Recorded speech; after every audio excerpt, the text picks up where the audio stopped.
and happy Multichrome Monday. If this is your first time here, my name is Millie and I love any makeup, especially shiny, shifting, sparkly eyeshadows. And that is why I have a series all about multichromes on my channel. Every Monday, I do swatches, swatch comparisons, tutorials, and everything and anything that has to do with multichrome eyeshadows. And today I'm really excited because I'm going to be showing you some Holo multichromes. From Beaute Bar, I have 5 of the liquid Holo multichrome shades that I'm going to be using. And then the Poison Garden eyeshadow palette, which is, here's what the inside looks like.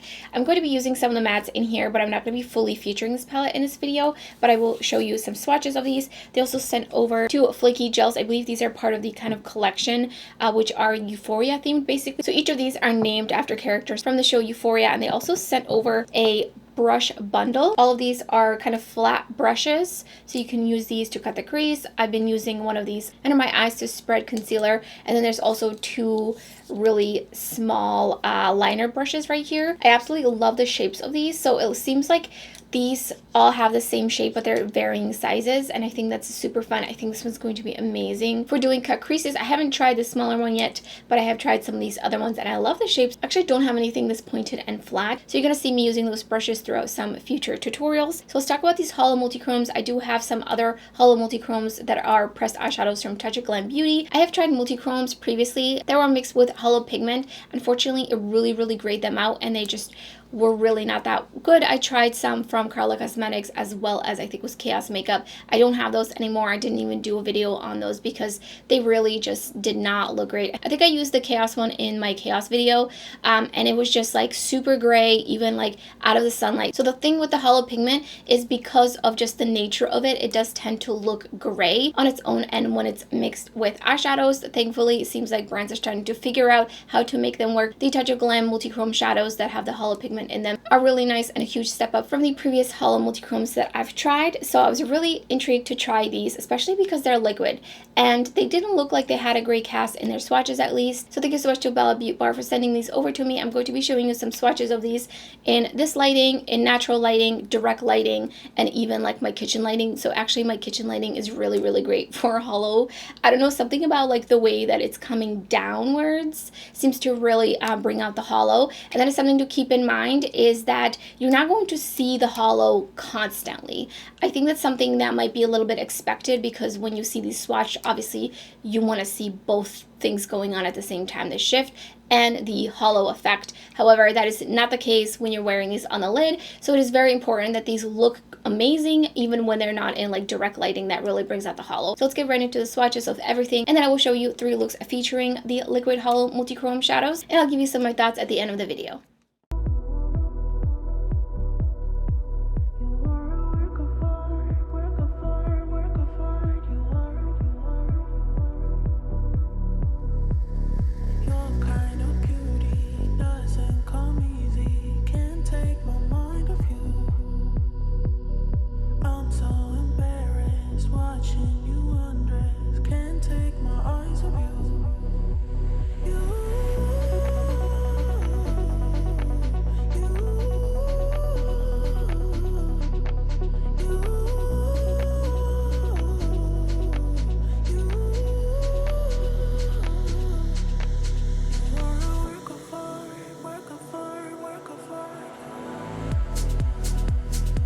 Priming with the Gimme Glow Shadow Primer. And I'm going to be using this brush that they sent me from Beaute Bar. It's like this flat brush with a rounded tip, because some of them you can use for under the eyes and some of them to spread eyeshadow primer around.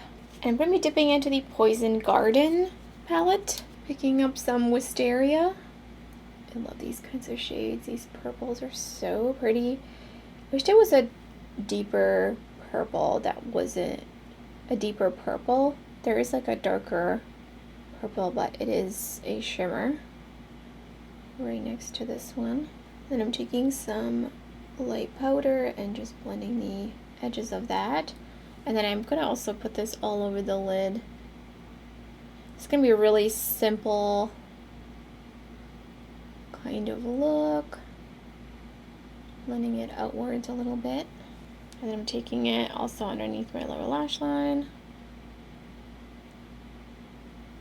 Going in with the shade Lexi. And this one, I did kind of wipe it off a little bit. against the tube part so that I didn't have too much on. And this is really, really sheer, actually. I don't think the holo is really going to translate much in this lighting. You really need like bright lighting. This one is pretty sheer, so I'm gonna let this dry actually, and then I'm gonna add another coat. Okay, going in with a little bit more on top. That is definitely making it a little bit more opaque. And again, I'm just gonna let this dry. So here's the first finished look, and this is the 2 layers, and this is in just kind of regular lighting, and here's the multi-chrome shift. Super beautiful. I do feel like once these dry down, they're not really like really metallic. They're shiny, but they're not like really shiny, and definitely I'm getting a little bit of skin texture accentuation. And then here's the holo effect. So you really need like a really harsh light to really see it. So like direct sunlight, flashlight will really show the sparkle, which is super fun. And that obviously makes it look more shiny. Priming with the Gimme Glow Shadow Primer. Going in with Asteria again, but I'm gonna just put it into the inner third of my crease. And then I'm taking Belladonna right next to that. And slowly blending out the edges, feathering them out. Go back in with a little bit more wisteria. And then Poison Oak on the outer corner.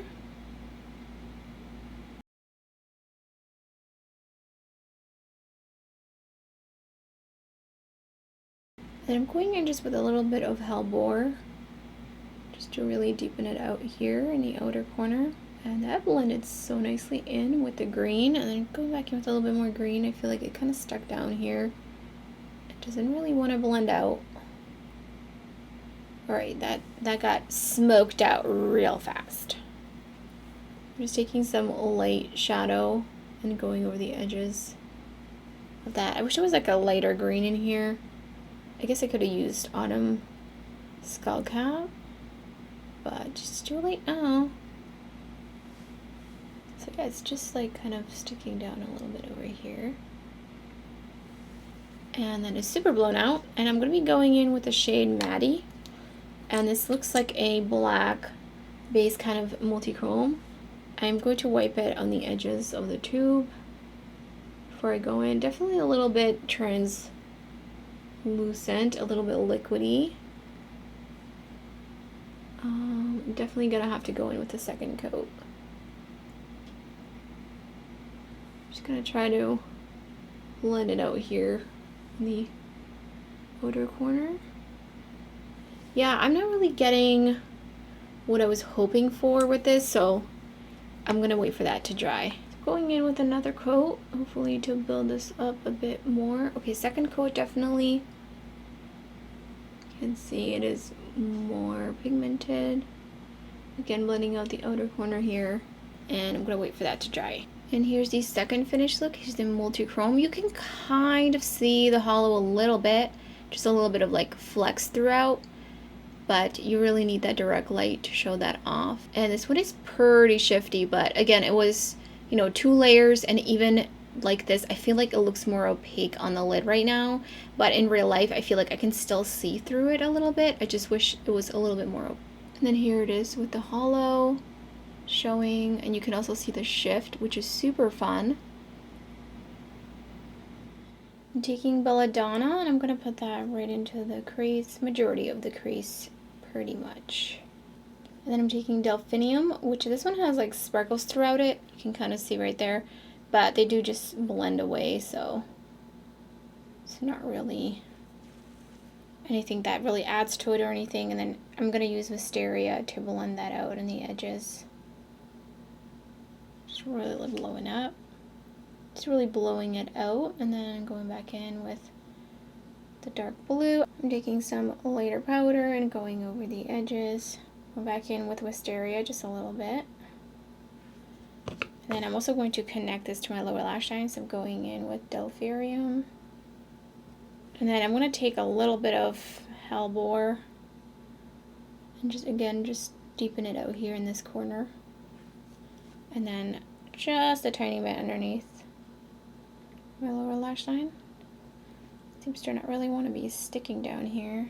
Going in with Rue, and I'm actually not going to wipe it off on the edge of the tube, just so that we can see kind of how it goes on with a lot of product on the wand. And I'm just going to keep that kind of closer to my lash line, taking it into the outer corner. It still is a bit sheer.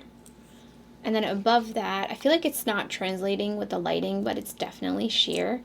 And then I'm going in with Cassie. And again, I'm not going to wipe it off. I'm just going to go in with whatever's on the wand. And that definitely helps with the opaqueness of it, if that's even a word. I'm going to use that as the inner corner highlight right here. I'm going to go in actually with the Cat Flaky right in here.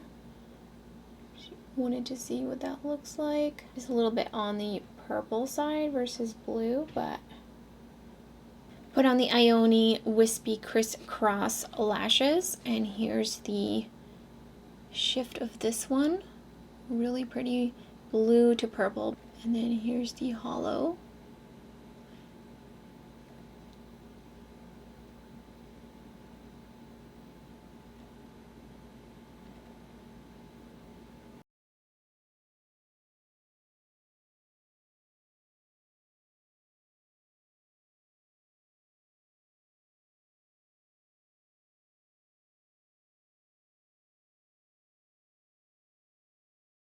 So quickly, I just wanted to talk about my first impressions on the Poison Garden palette. This is definitely a beautiful fall color story. I do believe this came out actually last year during fall. I feel like I remember hearing about it. I haven't used the shimmers in here. I haven't even touched like half the mattes. So this is just such a first impressions. The mattes seem like they're on the thinner side, which is usually not my favorite, but these did build up and blend really nicely. I had maybe just a little bit of blending away here and there. Just from swatching, it seems like some of the shimmers are less shiny than others, so there's a couple of different textures in here, and I definitely want to try this out. I'm not sure if I will have time to do a dedicated video on this palette per se, but I would definitely let you know my thoughts on the palette in my July palette ranking at the end of the month. The flaky gel I have yet to try like all over the lid to really give you an opinion on these as well. So just first impression using them in here, really beautiful. Definitely would go in with a lighter hand. I feel like there's a little bit of cracking happening on over here, probably because I just went in with too much. So I do feel like I need to try these out. I do plan on featuring one or both of these shades